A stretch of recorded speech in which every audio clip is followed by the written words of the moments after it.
اسلامی لشکر حمص اور کنسرین کے درمیان مقیم تھا۔ سالار لشکر حضرت ابو عبیدہ رضی اللہ عنہ قرب و جوار کے حکام سے مصالحت کر رہے تھے۔ حاکم کنسرین سے بھی یک سالہ میادی صلح ہو چکی تھی، مگر یہ دغاباز پوشیدہ طور پر شہنشاہ روم سے نامہ و پیام کر رہا تھا۔ اسی اثناء میں حضرت عمر رضی اللہ تعالی عنہ کا خط موصول ہوا، جس میں تحریر تھا کہ اے امین الامت، آپ مصالحت میں وقت ضائع کر رہے ہیں۔ یہ میادی صلح جنگ کی تیاری اور کمک کے لیے مہلت دے رہی ہے۔ جو ہی ان حکام کو ہرکل کی مدد حاصل ہوگی، جنگ کی آگ بھڑکا دیں گے اور مسلمانوں کے لیے مشکلات پیدا کر دیں گے۔ دشمن اول و آخر دشمن ہے، اس پر اعتماد بہت بڑی غلطی ہوگی۔ یہ خط پڑھ کر حضرت ابو عبیدہ پریشان ہوئے۔ انہوں نے اپنے سرداروں کو بلایا، حضرت خلیفہ ثانی رضی اللہ تعالی عنہ کا خط دکھایا اور مشورہ طلب کیا کہ ہمیں حلب پر چڑھائی کرنی چاہیے یا انطاکیہ پر بڑھنا مفید ہوگا۔ ابھی کوئی فیصلہ نہیں ہوا تھا کہ سعید بن عامر یمنی آئے اور عرض کیا کہ کنسرین کے حاکم نے ہم سے دغا کیا ہے۔ اس کی درخواست پر شاہ ہرکل نے اسے کمک بھیج دی ہے۔ اس مہم کا سردار جبلہ بن ابہم غسانی ہے۔ حاکم عمودیہ بھی اس کا دست راست ہے اور یہ کمک کنسرین پہنچنے والی ہے۔ جبل بن ابہم غسانی کا نام سنتے ہی سب سردار چونک پڑے۔ یمنی قبائل کا مرتد بادشاہ جو قصاص کے ڈر سے مدینہ سے بھاگ گیا تھا، اور ہرکل نے اسے غسان قبائل کا بادشاہ تسلیم کر لیا تھا۔ سعید بن عامر رضی اللہ عنہ نے جواب دیا، ہاں وہی مرتد غسانی جو اسلام لا کر مرتد ہوا تھا۔ بادشاہ نے اسے اس امید پر بھیجا ہے کہ عربوں کا مقابلہ عربوں سے کروائے۔ وہ سمجھتا ہے کہ غسانی بھی عرب ہیں، مسلمانوں سے ٹکرائیں گے تو لوہا لوہے کو کاٹے گا۔ اب آپ کو سب سے پہلے اس کی فکر کرنی چاہیے۔ حضرت ابو عبیدہ نے پوچھا، سعید تمہیں یہ کیسے معلوم ہوا کہ جبلہ کمک کے لیے کنسرین آ رہا ہے؟ سعید رضی اللہ تعالی عنہ نے عرض کیا کہ میرے آدمی ایندھن کے لیے جنگل سے لکڑی کاٹ رہے تھے کہ اچانک رومی سپاہیوں کے ایک دستے نے انہیں گھیر لیا اور گرفتار کر کے لے گئے۔ جب شام تک یہ لوگ واپس نہ آئے تو میں خود جنگل میں گیا۔ میرا غلام لہو لہان پڑا تھا، میں نے اسے گھوڑے پر لادا اور واپس روانہ ہوا۔ اچانک ایک رومی دستے نے مجھے بھی گھیر لیا اور جبلہ کے پاس لے گئے۔ جبلہ نے مجھ سے کہا، دیکھو سچ سچ بتاؤ، اب اسلامی لشکر کا کیا ارادہ ہے؟ میں نے کہا، حلب یا انطاکیہ پر حملہ کا ارادہ ہے۔ جبلہ نے کہا، وہاں تمہیں کون پہنچنے دے گا؟ میرے ساتھ حاکم عمودیہ اور ایک جرار فوج ہے جس کا مقابلہ تم نہیں کر سکتے۔ میں حاکم کنسرین کی مدد کو جا رہا ہوں۔ حاکم کنسرین شہر سے نکل کر میرا استقبال کرے گا، پھر ہم مل کر تمہارے لشکر پر بڑھیں گے اور تہس نہس کر کے رکھ دیں گے۔ میں نہیں چاہتا کہ اپنے عرب بھائیوں کے خون سے اپنے ہاتھ رنگین کروں، اس لیے تم انہیں سمجھاؤ کہ وہ واپس چلے جائیں اور عرب کی عورتوں کو بیوہ اور بچوں کو یتیم ہونے سے بچائیں۔ میں نے کہا، میں یہ باتیں عرض کر دوں گا، ماننا یا نہ ماننا سالار لشکر کے اختیار میں ہے۔ جبلہ نے مجھے جانے کی اجازت دے دی اور میں سوار ہو کر چلا آیا۔ حضرت خالد رضی اللہ عنہ نے کہا، حاکم کنسرین کو دغا کی سزا ضرور دینی چاہیے اور کوشش کرنی چاہیے کہ یہ کمک اس تک نہ پہنچ سکے۔ مجھے اجازت دیجیے کہ میں 10 جوان لے کر جاؤں اور حاکم کنسرین کو دغا بازی کا مزہ چکھاؤں۔ آپ لشکر کو لے کر میرے پیچھے پیچھے آئیں تاکہ دشمن کو سنبھلنے کا موقع نہ ملے۔ سیف الہی نے 10 تلواریں چن لی، جن میں عبد الرحمن بن ابی بکر اور زرار بن عزور رضی اللہ عنہما بھی شامل تھے۔ اپنے غلام حمام کو ساتھ لیا اور مسلح ہو کر گھوڑوں پر سوار ہو گئے۔ اب یہ مجاہد اس راستے پر پہنچ چکے تھے جو سیدھا کنسرین کو جاتا تھا۔ یہاں آ کر کچھ سوچا اور ایک جگہ چھپ گئے۔ کمک گزرنے لگی۔ جب غسانی لشکر آیا تو یہ اس میں شامل ہو گئے اور غسانی عرب ہی سمجھے گئے۔ کسی نے توجہ نہ کی۔ لشکر چلتا رہا اور بڑھتا گیا، حتیٰ کہ کنسرین کے نواح میں جا پہنچا۔ ادھر سے حاکم کنسرین اپنے لشکر کو لے کر استقبال کے لیے نکلا۔ مجاہدین نے جب حاکم کنسرین کو شاہی عظمت و شان کے ساتھ آتے دیکھا تو اپنے سردار کے اشارے پر گھوڑوں کو ایڑ لگائی اور جبلہ کے لشکر سے نکل کر آگے بڑھ گئے۔ حاکم کنسرین نے سمجھا کہ یہ استقبال کو آئے ہیں، وہ بھی اپنے لشکر سے نکل کر میدان میں آ کھڑا ہوا۔ مجاہد قریب پہنچے تو اس نے مصافحہ کے لیے ہاتھ بڑھایا۔ خالد رضی اللہ تعالی عنہ نے اس کا ہاتھ پکڑا اور جھٹک دیا۔ وہ گھوڑے سے گرا اور حضرت خالد رضی اللہ عنہ نے اسے گرفتار کر کے اپنے غلام کے حوالے کر دیا۔ یہ دیکھ کر دونوں لشکر حیران رہ گئے، یہ کیا ہوا؟ یہ کون لوگ ہیں؟ اس قدر دلیری اور حوصلہ کے 2 لشکروں کے سامنے حاکم کو گرفتار کر لیں، انہیں موت کا بھی ڈر نہیں، اتنے بڑے لشکر کا خوف بھی نہیں۔ یہ انسان ہے یا کوئی اور مخلوق؟ جبلہ اور حاکم عمودیہ فوراً موقع پر پہنچے، لشکروں کو حملہ سے روکا تاکہ حاکم کنسرین کو قتل نہ کیا جائے۔ جبلہ نے چلا کر کہا، تم کون ہو اور یہ تم نے کیا حرکت کی ہے؟ اپنے گستاخ ہاتھ روک لو اور حاکم کنسرین کو چھوڑ دو۔ تم نہیں جانتے حاکم کنسرین شہنشاہ کا عزیز ہے، اگر اس پر آنچ آئی تو ہمارا لشکر تمہاری بوٹیاں کر کے رکھ دے گا۔ اپنے گناہ کی معافی مانگو، ہم تمہیں صحیح و سلامت نکل جانے کی اجازت دیتے ہیں۔ حضرت خالد رضی اللہ عنہ نے جواب دیا، میں خالد بن ولید سیف اللہ اور سیف الرسول ہوں، یہ میرے ساتھ عبد الرحمن بن ابی بکر ہیں، ہم سب اسلامی سپاہی اور توحید کے مبلغ ہیں۔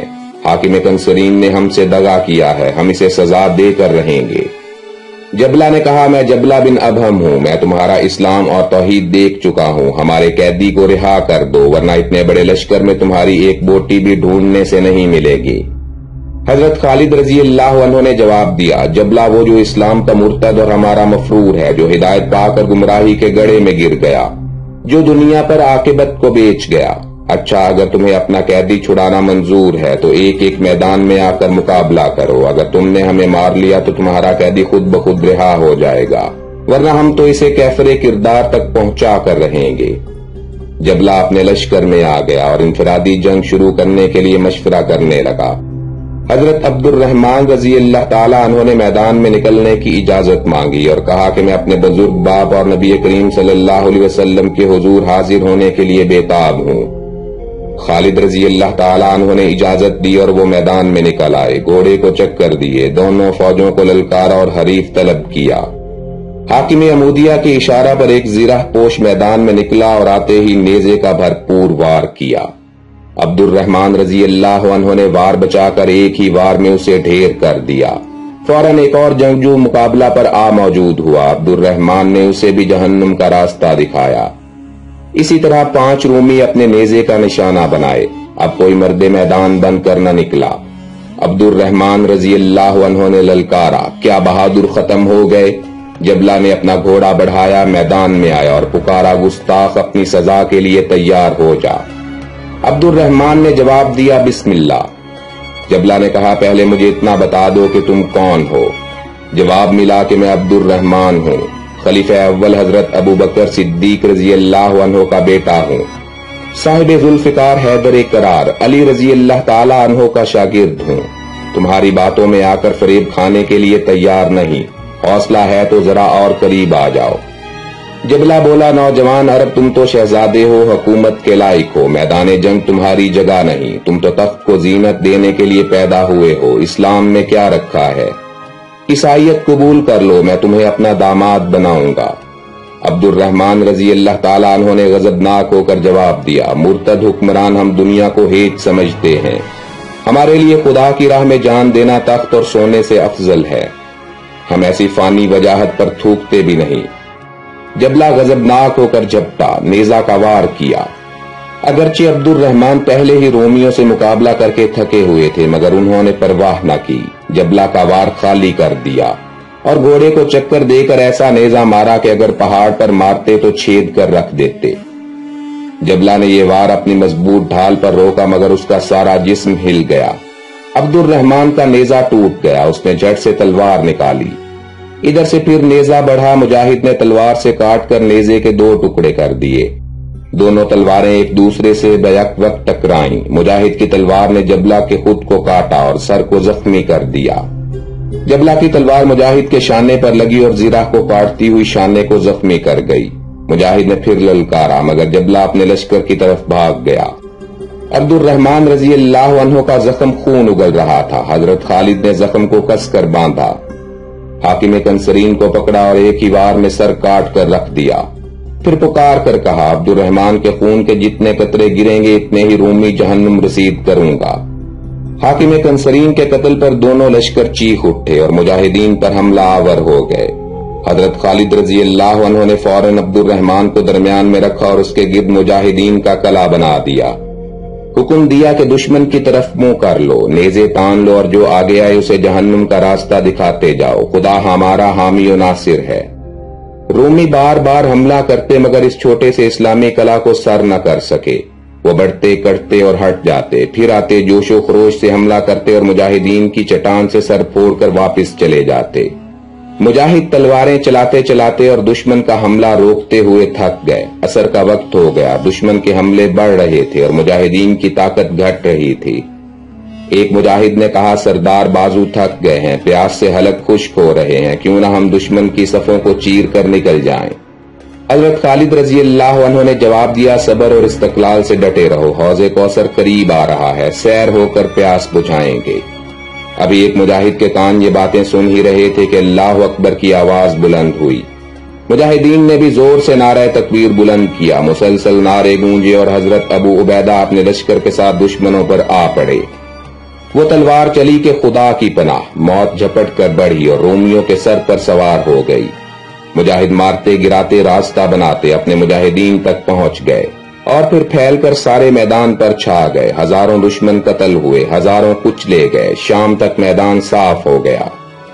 دشمن رات کی تاریکی میں چھپ گئے، جو بچے وہ بھاگ گئے اور میدان کی حکومت مجاہدین کو سونپ گئے۔ حضرت ابو عبیدہ حضرت خالد سے ملے، آفرین کہی، شاباش دی، سینے سے لگایا، پھر دوسرے مجاہدین سے معانقہ کیا اور کہا، بہادرو، تم نے آج وہ کام کیا جو رہتی دنیا تک آفرین کے پھول سمیٹتا رہے گا۔ تم 12 لوگوں نے وہ کام کیا جو 12,000 نہیں کر سکتے تھے۔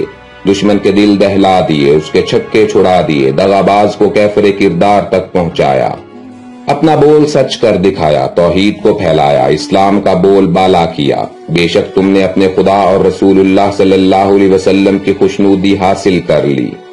ایسے ہی لوگ ہیں جن کے لیے خدا تعالیٰ کے انعامات کی فراوانی ہے اور جن کے لیے جنت ترستی ہے۔ مشہور اسلامی جنگوں پر سیریز کی مزید ویڈیوز دیکھنے کے لیے ہمارے چینل ہسٹورک انفو کو سبسکرائب کر لیں اور ہر لمحہ باخبر رہنے کے لیے گھنٹی کے نشان کو بھی دبا دیں۔ زندگی رہی تو جلد ہی دوبارہ ملاقات ہوگی۔ اپنا بہت خیال رکھیے گا۔ اللہ حافظ۔